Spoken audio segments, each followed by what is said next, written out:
So hi, I'm Nora Becker, and I have the honor of introducing our guest speaker today. So Molly Candon is an assistant professor in the Center for Mental Health and in the Department of Healthcare Management at the University of Pennsylvania. Dr. Candon studies how insurance design and reimbursement can be leveraged to improve access to and the quality of chronic pain management and behavioral health care. She currently has a K Award from the National Center for Complementary and Integrative Health that focuses on coverage and cost sharing for acupuncture therapy.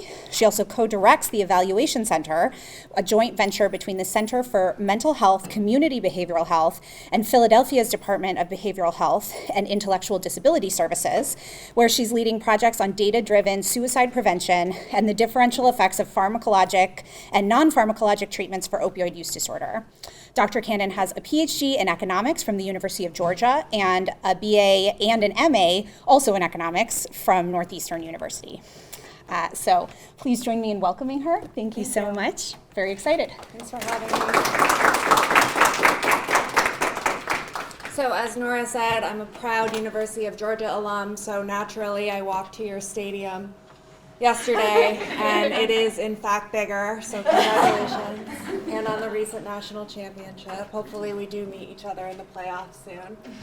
And as Nora also said, I am a health economist, and one thing that economists like to do at the beginning of their talk is give away the ending. So in that spirit, I'm going to break down and blow up my title a little bit in three parts. So first, comprehensive pain care. Kind of a vague title. There's no precise definition. That's actually why I prefer it. It overlaps with interdisciplinary pain management, which you might be more familiar with, but I think it leaves the door open for some of the more integrative modalities, including the ones that I focus on.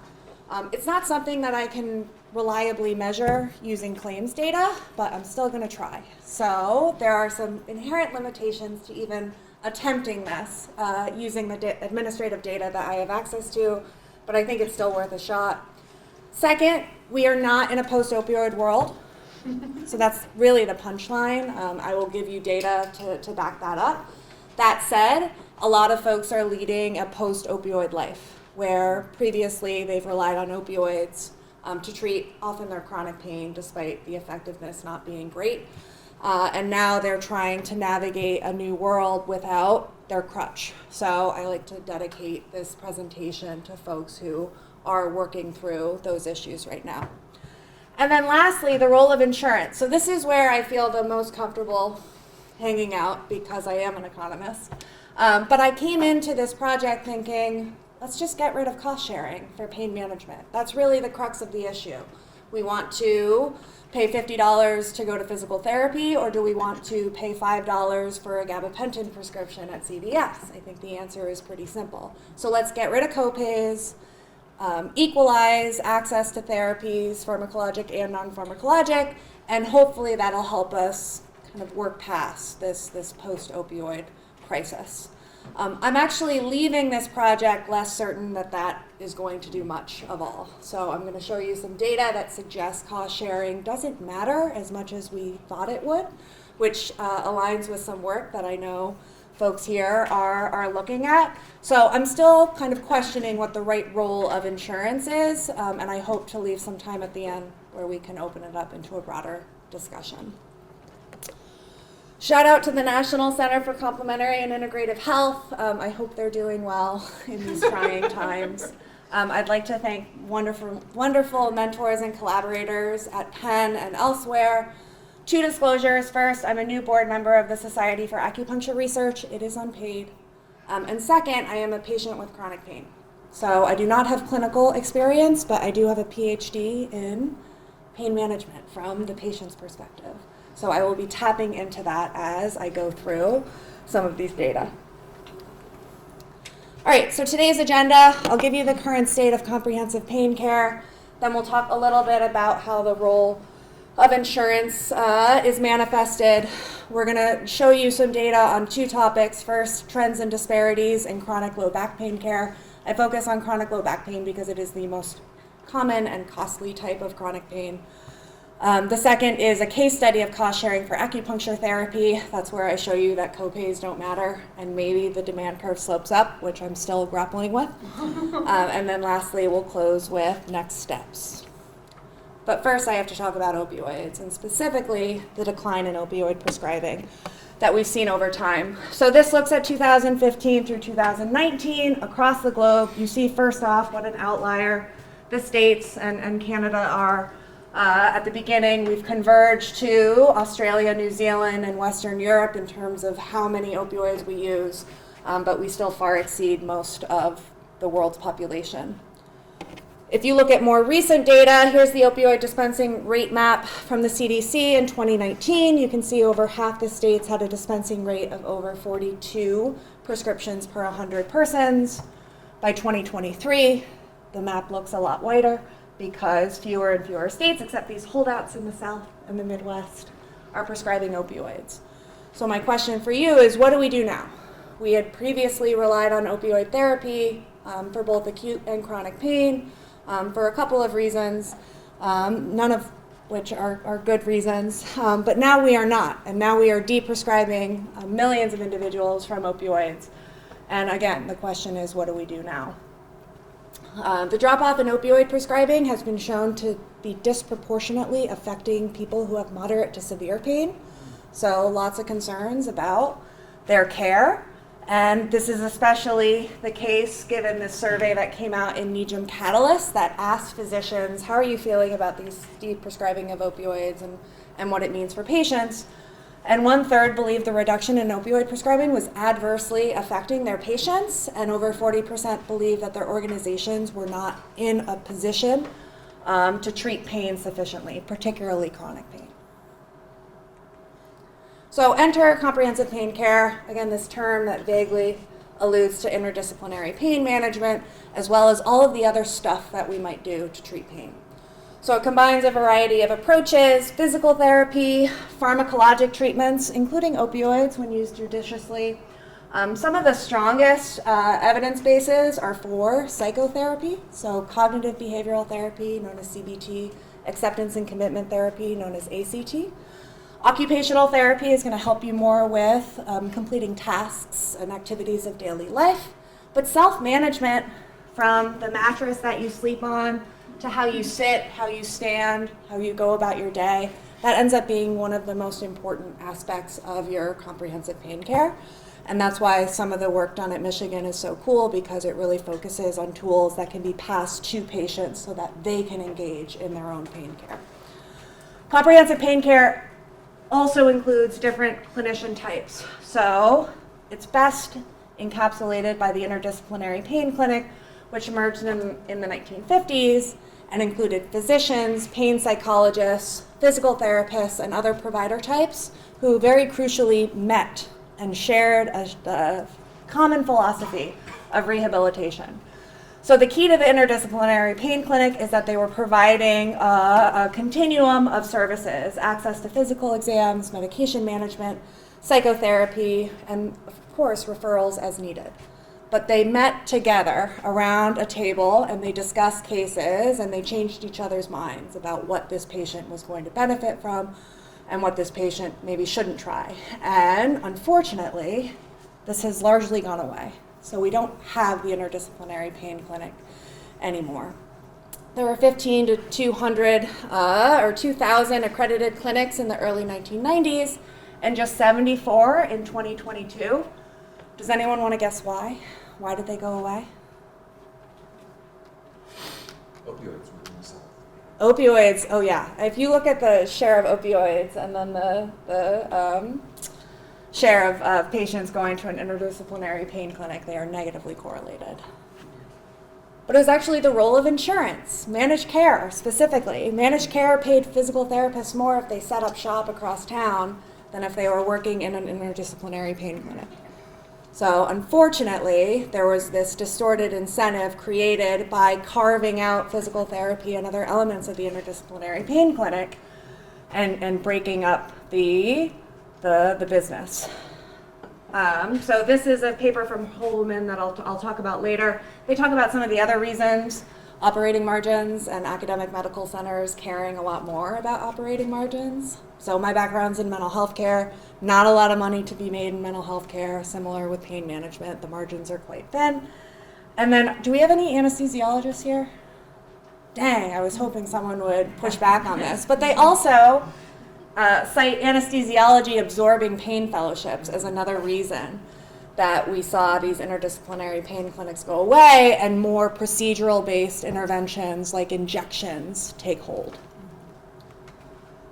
By the late 1990s, Purdue Pharma was like, I got this. These clinics can go away. I'll come in with my low risk of addiction product and I will save the day. And of course, we know what happened. But one consequence that we haven't really talked about is the fact that we focus so much on prescription opioids that we did not focus on other things that we know that work. So there's somewhat of a vacuum in research that has been brought on by our obsession with prescription opioids, which continues to this day. All right, so what does the role of insurance look like for patients with chronic pain? It may cover physical therapy, although you're going to be dealing with a sizable copay. It hopefully covers other referrals to specialists when you're trying to figure out what is wrong with you and why do you engage. But oftentimes it doesn't cover the things that you want to try. So there is a disconnect between medical guidelines and insurance coverage. And this was a really interesting paper. It looked at essential health benefits and compared them to the American College of Physicians guidelines for low back pain. And what they found is that there were a host of modalities that were not included in the essential health benefits. Keep in mind, most plans aren't going to be subject to these essential health benefits because they'll be self-insured. So they're exempt from state level legislation because of ERISA. But the essential health benefits give us a decent proxy for which services states care about when they're thinking about low back pain. So what they found is that most states covered chiropractic care, but fewer than 10 states covered acupuncture, massage, or biofeedback, and these are three things that are widely recommended for folks with chronic pain. No states covered mindfulness-based stress reduction, Tai Chi, or yoga. Should insurance cover yoga? I'm not actually sure. Jury's still out. Should we be providing yoga in kind of this medicalized form? I think there are some interesting questions related to that. But it is quite effective for people who have chronic pain. So thinking about access to yoga, maybe it's something that employers should be thinking about more than insurers. But even if there is coverage for whatever you're interested in, so I'm going to be focusing a lot on acupuncture because that's where my area of research lies, there are going to be all of these caveats to coverage. So first, there can be restrictions on off-label use. So acupuncture is covered by Medicare, for example, but it's only covered for chronic low back pain, despite the fact that there's a robust evidence base for shoulder pain, for neck pain, for osteoarthritis, for headaches and migraines, even for some reproductive and mental health conditions. Only chronic low back pain can you reimburse for. Meanwhile, gabapentin is the poster child for off-label prescribing. It was also born here. I was so excited to learn. According to Becker's Hospital Review, it was the 5th most prescribed drug on GoodRx, so it's kind of built its career around off-label prescribing.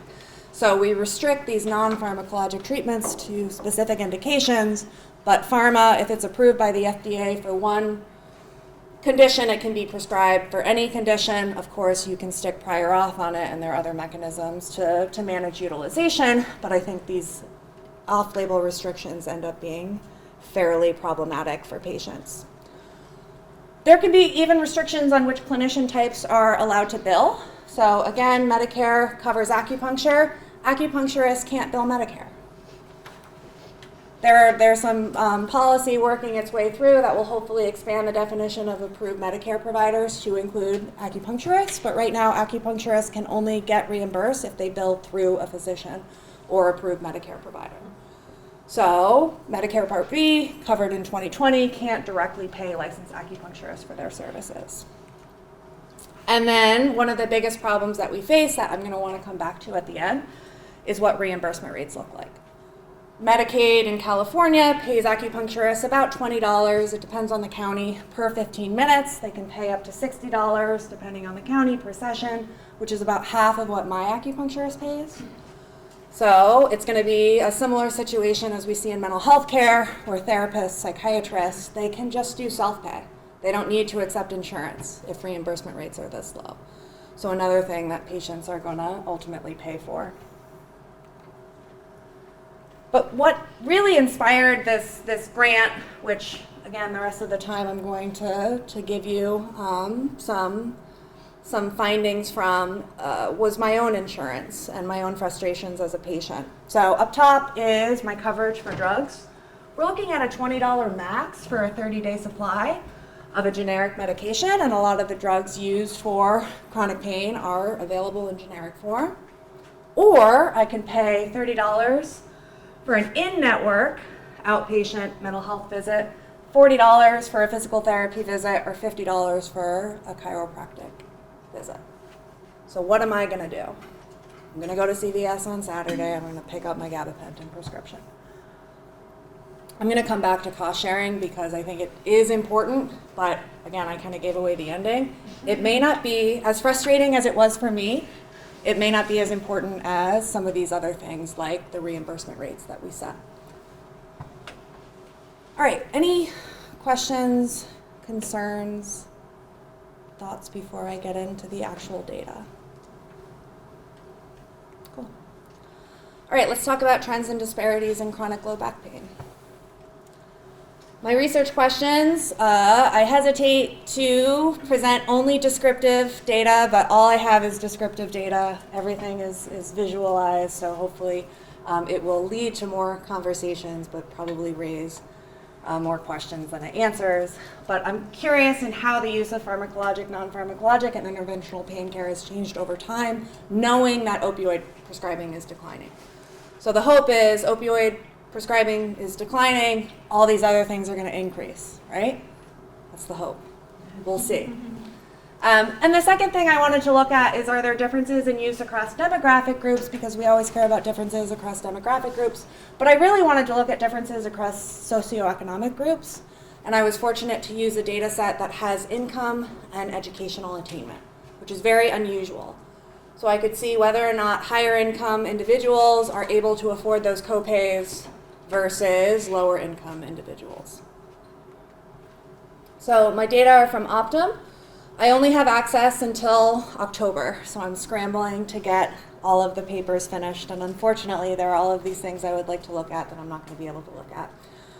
Study period is 2012 through 2021. I don't have anything more recent than that, alas.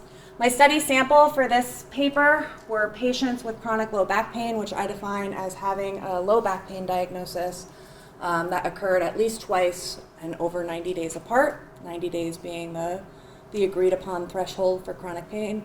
And I'm just going to plot and examine things.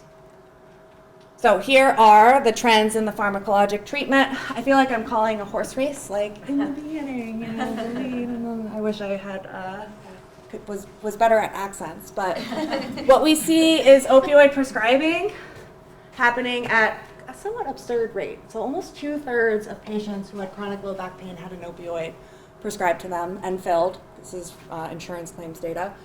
In 2012, gabapentin was down here, closer to 15%, and then you see antidepressants. So antidepressants like duloxetine are widely used for chronic pain, muscle relaxants, and then NSAIDs like diclofenac. Obviously, a lot of other NSAIDs are available over the counter. So what we saw is a reduction from about 65% to 49% of patients, but still that's half of patients with chronic low back pain in 2021 having an opioid prescription fill.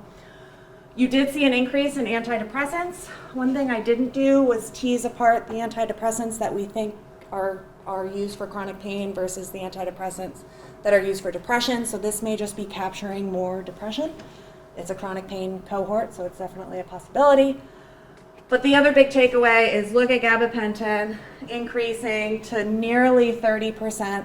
And Donovan and I actually did a study from a few years ago that looked at nursing homes and how gabapentin is used as a potential substitute for opioids.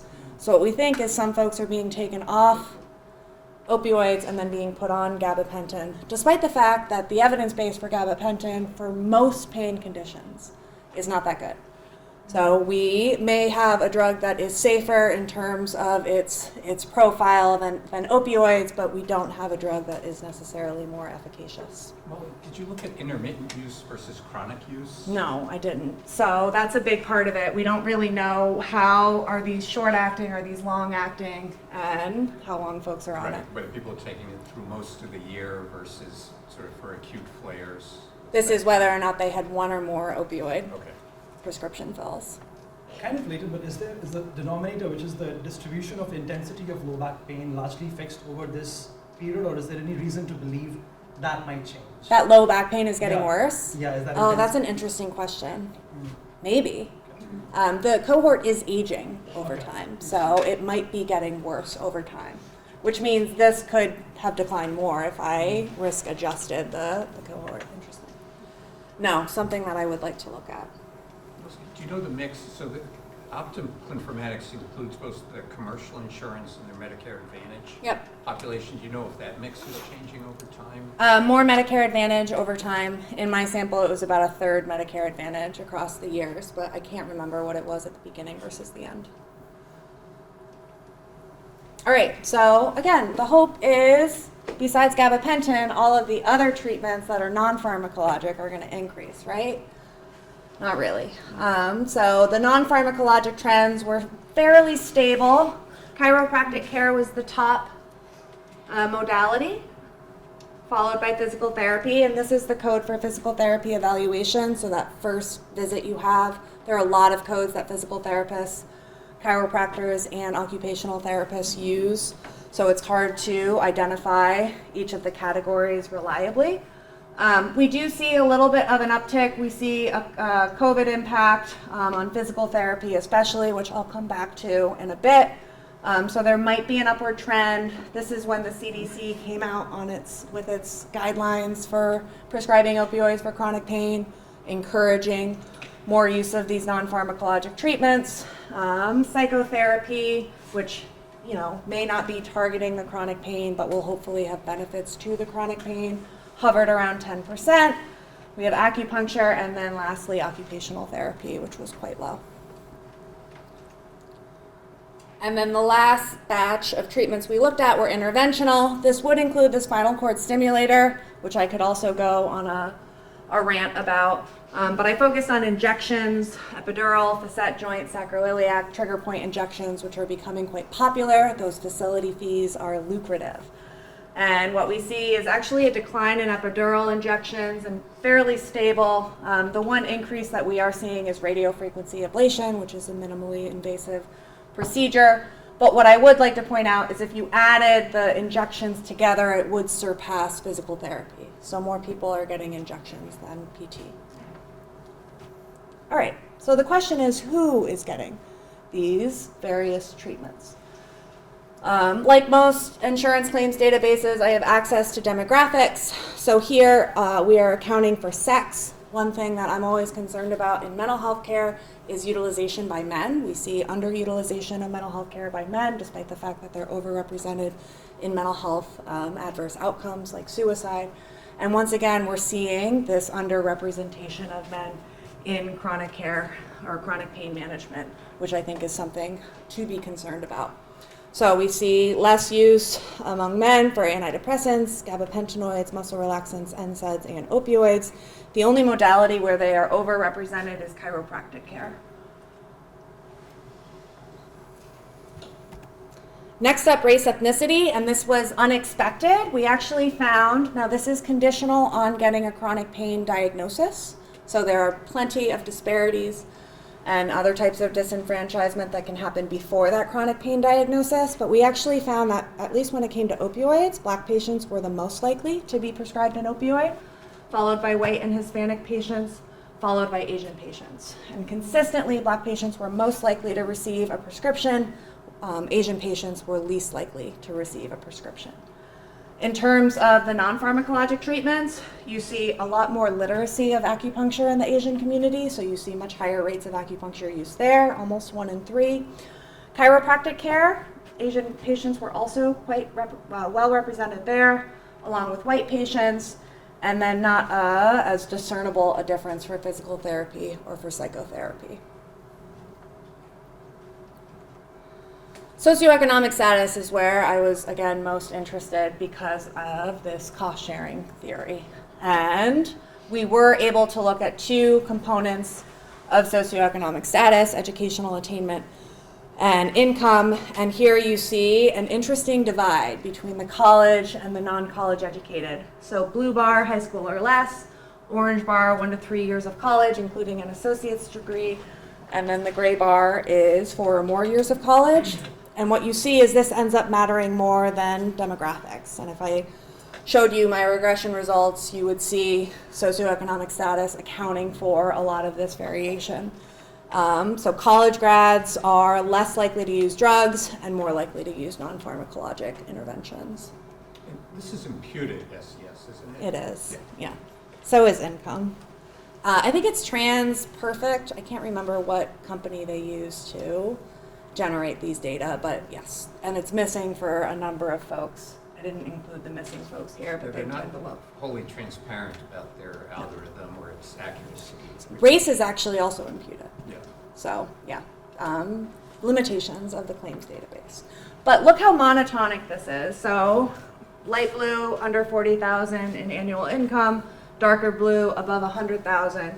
And there's a 20-point or so difference in antidepressant use, gabapentinoids, muscle relaxants, and an even bigger difference in their use of opioids. So you see the socioeconomic divide playing out in pain management. In terms of acupuncture, jumps a bunch for the over 100,000.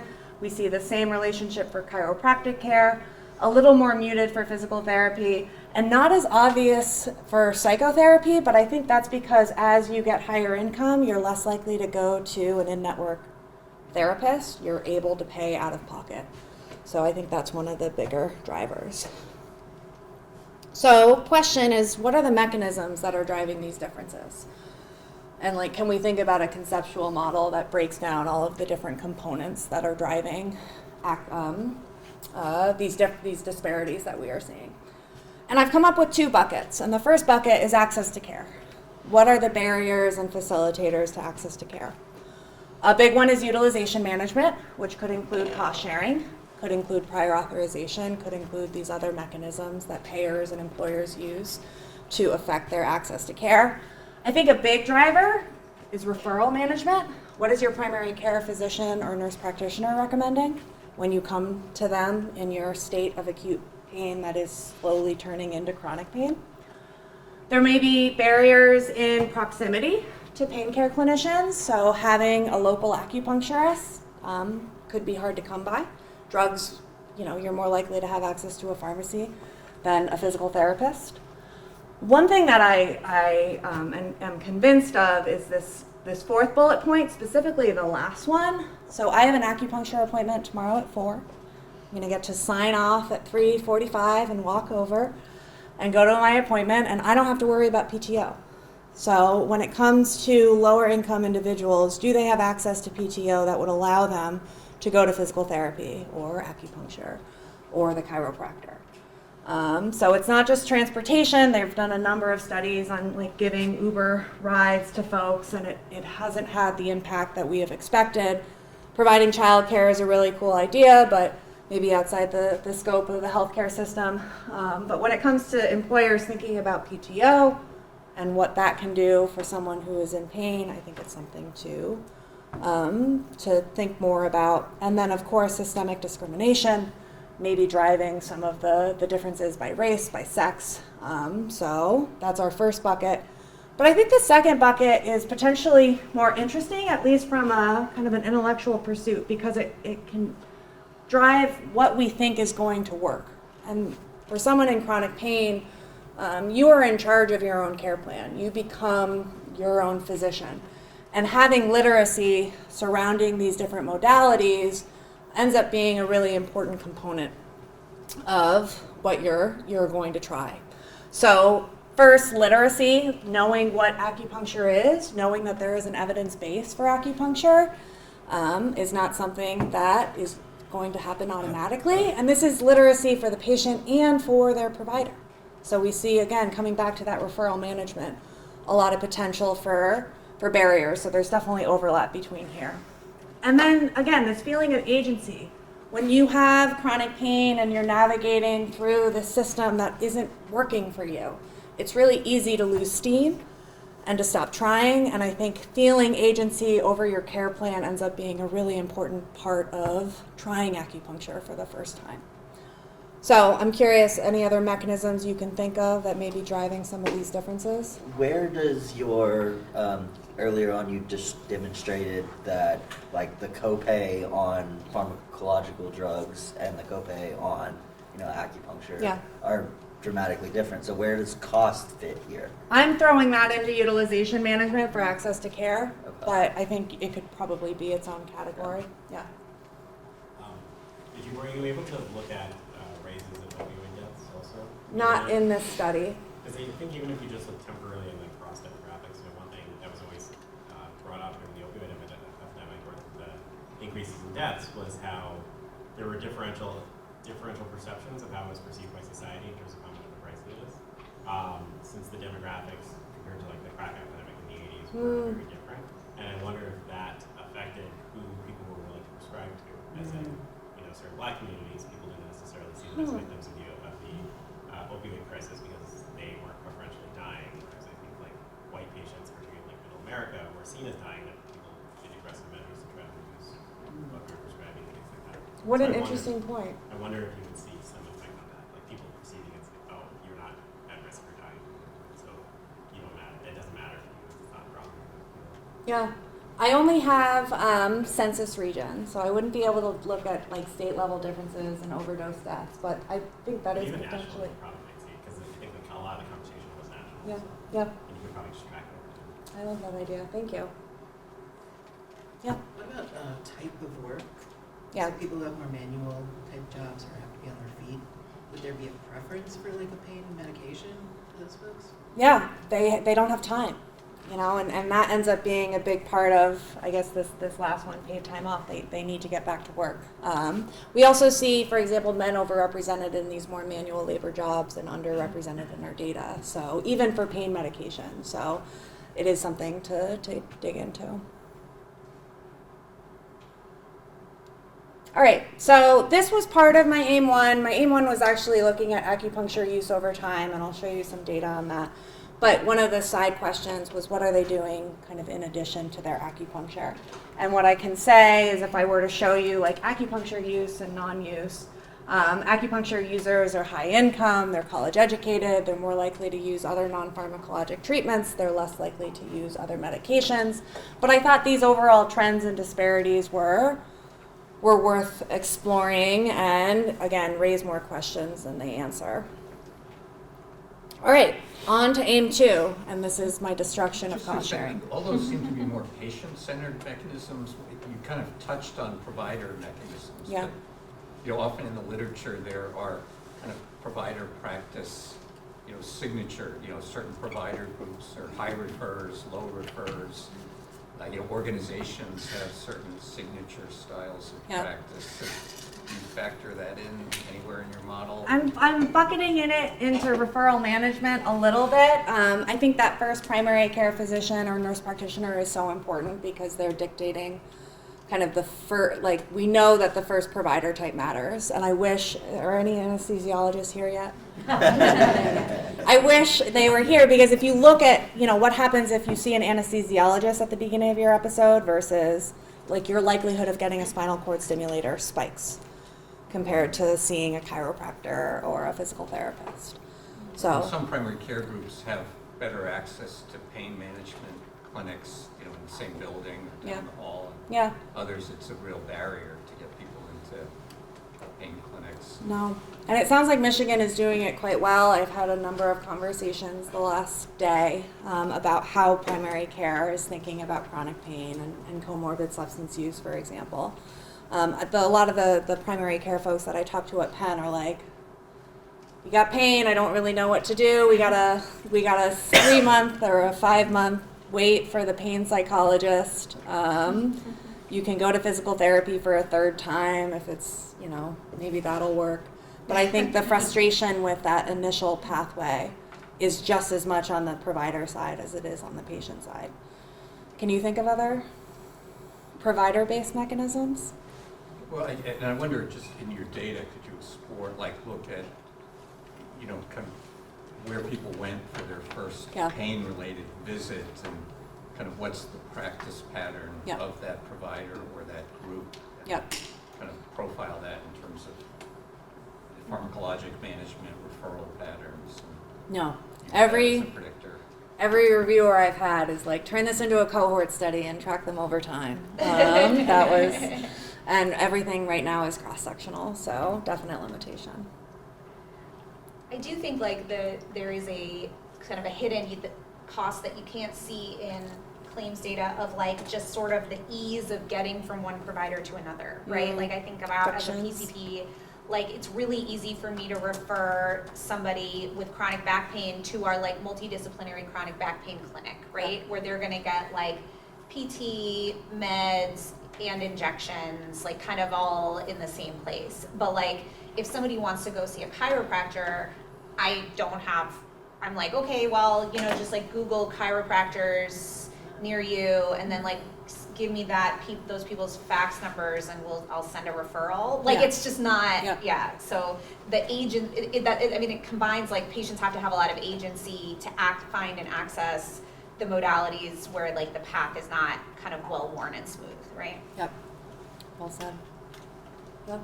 I just wonder also, looking at this data, have you had an opportunity to look at combinations of treatments? Is that something that's even used? And I know we've just heard about multidisciplinary kind of ways of doing this, the injection and the acupuncture and a pharmacological treatment. But I just wonder if you're seeing common combinations. So I looked at the combination of acupuncture and everything else. I Okay. focus on acupuncture, and people tend to combine non-pharmacologic, Got it. and then people tend to combine pharmacologic.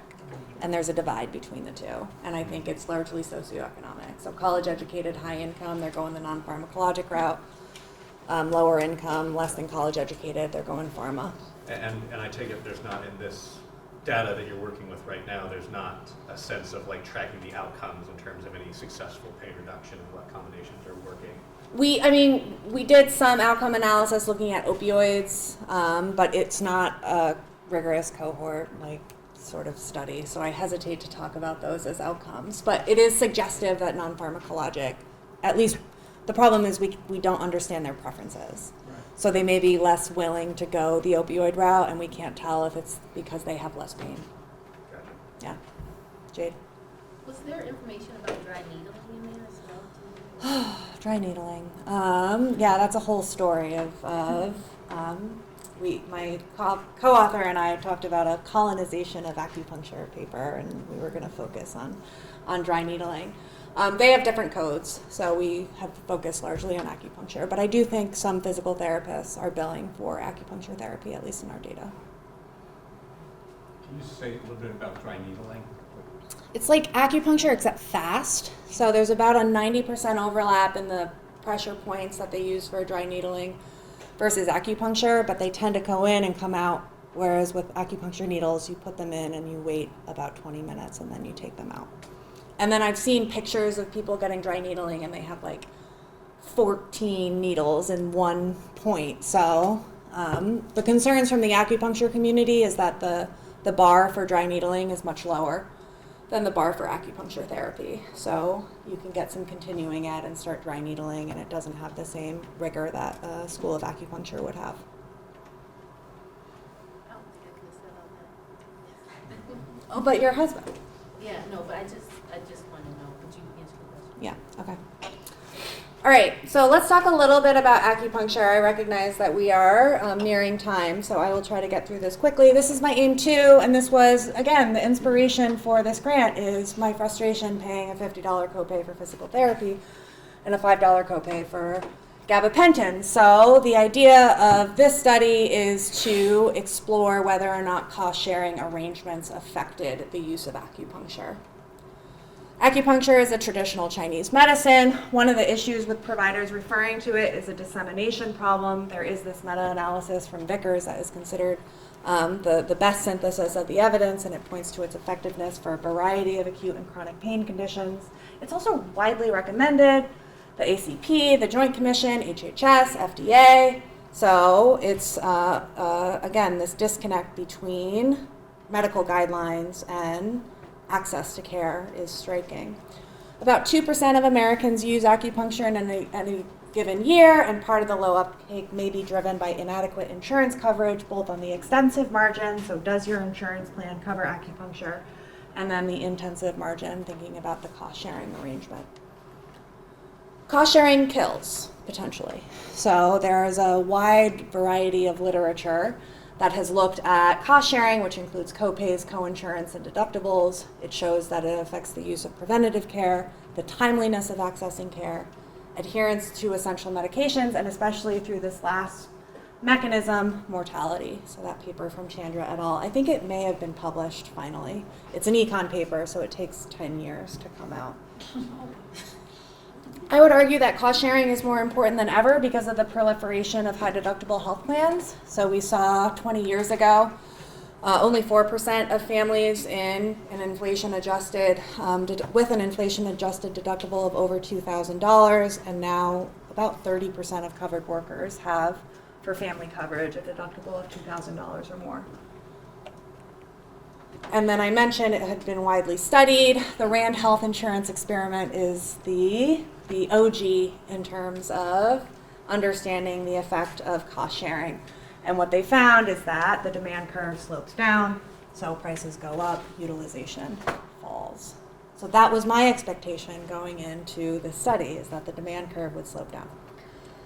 There's been less research that focuses on cost sharing for pain care, but there have been a couple of studies. For example, this first one looked at copays for physical therapists, did find that it affected their choice of a physical therapist as their first provider, and as we know, that has downstream effects.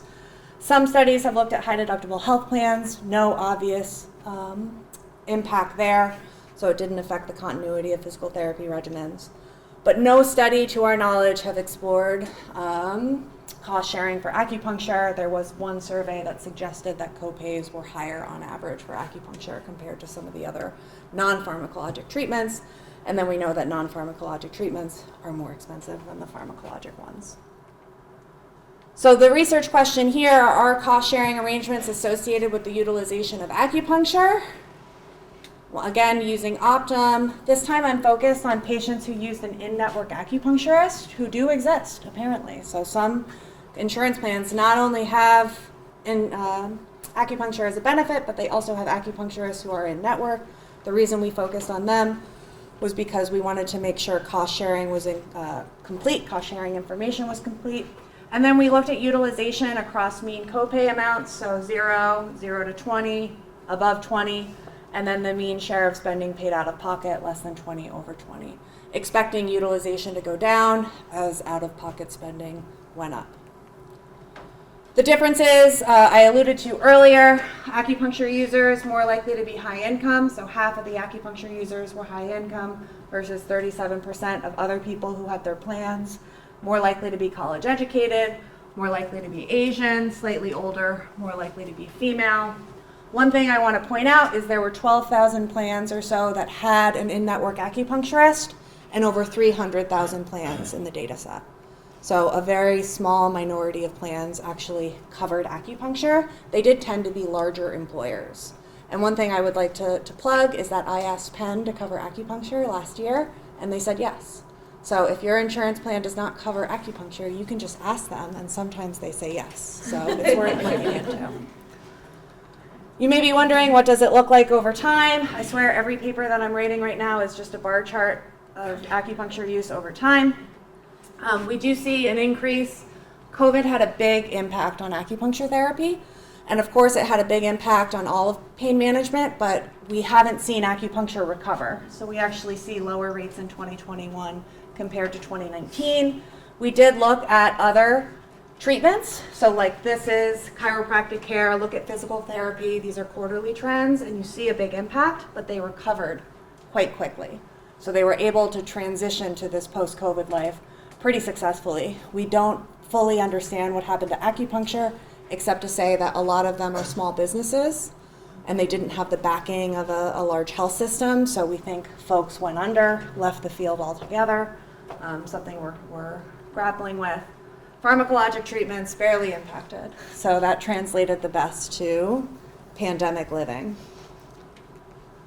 All right, so here are the findings. I'm going to start down here because this is what I expected. More utilization when the share of spending paid out of pocket was lower.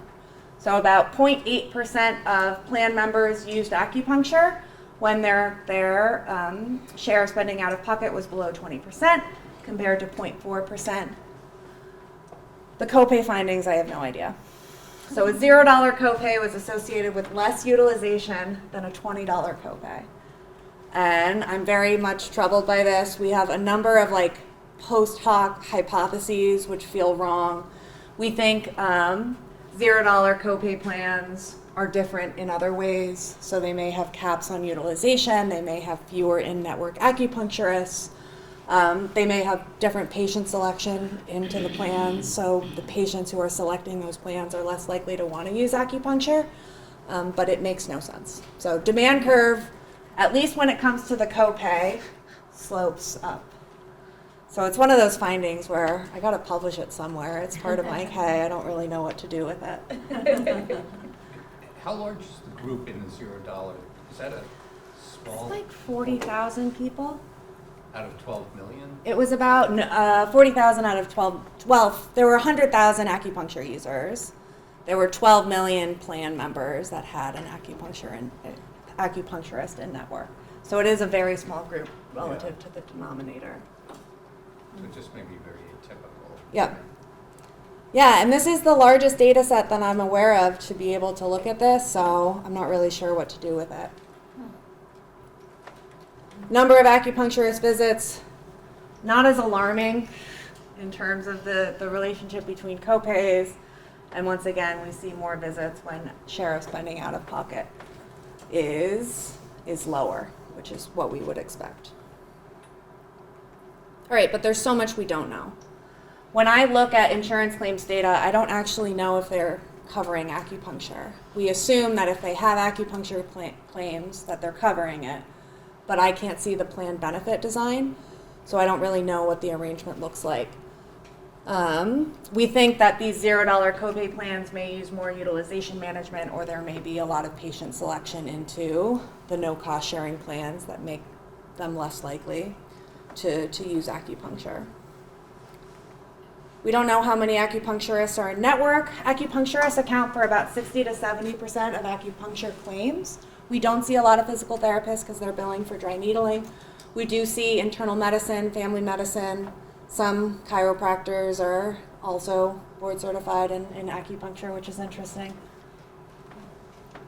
And we also don't know how acupuncture is marketed to plan members. So I make my undergrads go through their insurance plan in their first problem set, and they have to tell me, like, how much does it cost if you go to the hospital that's out of network? Is this service covered? And so on and so forth. So thinking about kind of health insurance literacy, I think is important. And knowing if it is covered, how do you navigate that coverage? How do you find someone who's in network? We don't learn this anywhere. We just have to figure it out on our own. So I think we could do a better job of marketing and health insurance literacy. All right, so to summarize, opioids were the most common treatment used by patients with chronic low back pain in 2021. So we are not in a post-opioid world. Notable rise in gabapentin over the last decade. We think there is some substitution happening, but it is not something that I was able to look at directly. Modest changes in nonpharmacologic and interventional treatments, which does make me concerned about these folks who are being deprescribed opioids. Like, what is happening to them? We see disparities in use, and we don't know necessarily what's driving it. Could be access to care, could be differences in preferences for care. We found that Black patients were more likely to use pharma, followed by white and Hispanic patients. Asian patients were most likely to engage in non-pharma, especially acupuncture. But income and education ended up being the biggest predictors. When we accounted for race, ethnicity, sex, income, and education, it was income that was the biggest driver of what people were using. So it comes back to this cost-sharing story, but it turns out cost-sharing, at least when it came to acupuncture, didn't matter in the ways that we expected. Cost-sharing drives use in inconsistent ways, so higher copays were actually associated with more use, but share of spending paid out of pocket is what we expected. So as it increased, use of acupuncture declined. All right, closing thoughts. For a third time, we're not in a post-opioid world. Secondly, and this is what I'd like to really close on, so maybe I'll go to my third bullet point too. I came into this thinking this was a plan problem, that the cost sharing was what was prohibiting patients from accessing care. Now I'm not so sure. I think changing cost sharing is overdue. It's kind of an artifact of the 1980s. Like, why do we still have cost sharing the way that we do? It's not clear. But the more I get into this, the more I think this is actually a payment problem, and specifically how insurers reimburse pain care providers. I think there are a lot of opportunities in this obsession with value-based payments, which rivals the obsession with the opioid epidemic. And we are full steam ahead in terms of these value-based payments. And what I actually think is going to solve this problem is rethinking how we pay for pain care. So things like bundled payments, things like capitated rates or chronic care management codes. The problem is those things already exist. So we have pain care bundles, we have chronic care management codes, we have other procedural things that you can tweak to increase reimbursement. And we're still not seeing them used in scale. So I think there are some questions related to how we can operationalize some of these value-based payments. But to get back to this question of is it a plan problem or a payment problem? From acupuncture's perspective, there is a plan problem in that most plans do not cover acupuncture. So I think when it comes to coverage versus cost sharing, for acupuncture, coverage does matter. So turning on coverage, I would encourage you to ask your insurer to cover acupuncture if you haven't already. Unfortunately, if they do cover acupuncture, they're probably paying your acupuncturist less than market rates. My acupuncturist does not accept insurance. I write her a check and bring it to her, and I'm so happy that she doesn't need to deal with United or Aetna or whatever company her patients happen to have. And I think what's going to happen if we continue with this like fee-for-service mindset is that we will end up in the same space that we're in mental health care, which is where therapists and psychiatrists don't accept insurance. So they will cover it on the patient side, but they're not going to have an ability to, patients aren't going to have an ability to find in-network acupuncturists. So hopefully, if it is a payment problem, we can tap into these things that already exist, like these pain care bundles and chronic care management codes. But I think maybe the more interesting question is how can we rescale the interdisciplinary pain clinic when we have this siloed system? And one thing that I'm really excited about, and I'm curious if anyone has any thoughts, are the overlap with existing arrangements that are mainly primary care focused. Can we recreate the interdisciplinary pain clinic using primary care as home base? Overlap with accountable care organizations, patient-centered medical homes, and especially the collaborative care model. And I'm most excited about this last one. So the collaborative care model, are folks familiar with that? So it's when there is a psychiatric consultant and a behavioral health care manager who sits in a primary care clinic. And the primary care physician screens for mental health conditions, and based on what they find, they're able to pass them on to the behavioral health care manager. They actually get therapy in primary care clinics. And then they bring in the psychiatric consultant as needed. So my question is, why can't we do this for pain? Instead of having a psychiatric consultant, why can't we have a physiatric consultant?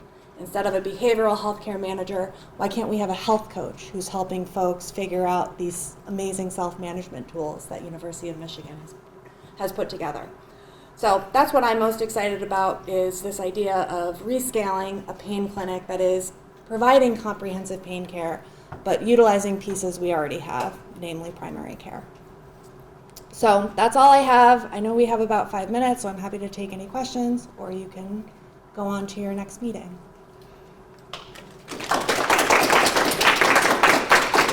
Thank you. Yeah. I have a quick question. I don't know if you're able to answer this, but is a health coach billable? Like underneath it? 'Cause Not we have like, I work with, FQHCs, and like we have all that PCM. We use community health workers to kind of facilitate certain things, and then the behavioral health specialists. But for like health coaches, Is that something? So they could be covered with these bundles or these capitated arrangements. That's why I think that leverages more flexibility in how you can cover personnel. I'm not sure what reimbursement looks like for health coaches. I know for peer support, for example, there's a lot of inconsistency across payers and whether or not they'll pay for it. So it'll be different over private versus. Yeah. I was wondering if you could talk briefly about whether acupuncture is currently covered by Medicare and Medicaid. I know you'd alluded to Medicaid in California, there being some differences by county. Yeah. I'm just curious if that's our data core here, we kind of push off into the side of it in favor of Medicare a lot. Yeah. And doing claims analysis there, and so I'm wondering if that's a direction that you've considered. So Medicare covers it for chronic low back pain starting in 2020. I'm aware of 10 states whose Medicaid organizations cover it. Some of the Medicaid organizations, like in Ohio, cover it for a lot more indications than just chronic low back pain. But the issue is their reimbursement rate. So they'll cover it, but then they'll pay $15 for 15 minutes. So What would be, I guess this is kind of a complicated question, how big is the gap right now between what Medicaid would cover, for example, in Ohio, and probably what would need to be covered, paid to go to market rate here? they're probably about 50 cents on the dollar. Okay. It's a little over $100 per acupuncture visit, at least in the last study that came out, and we're looking at like $50 to $70 is where Medicaid lies in terms of reimbursement, so about 50 cents on the dollar. And Medicare is like 67 cents on the dollar or so. Okay. So, yeah. Typical. Right. Yeah. By any chance, like, did you look at the causes as to why people were having chronic pain? I only looked at chronic low back pain. And, like, the reasoning as to why they had chronic low I back wish pain I could see specifically? that. That would be one of the benefits of the cohort study is I could see, like, they had a car accident at the beginning, or they had a fracture versus it was some sort of disc-related injury, but I was not able to see that. All right. Thank you so much.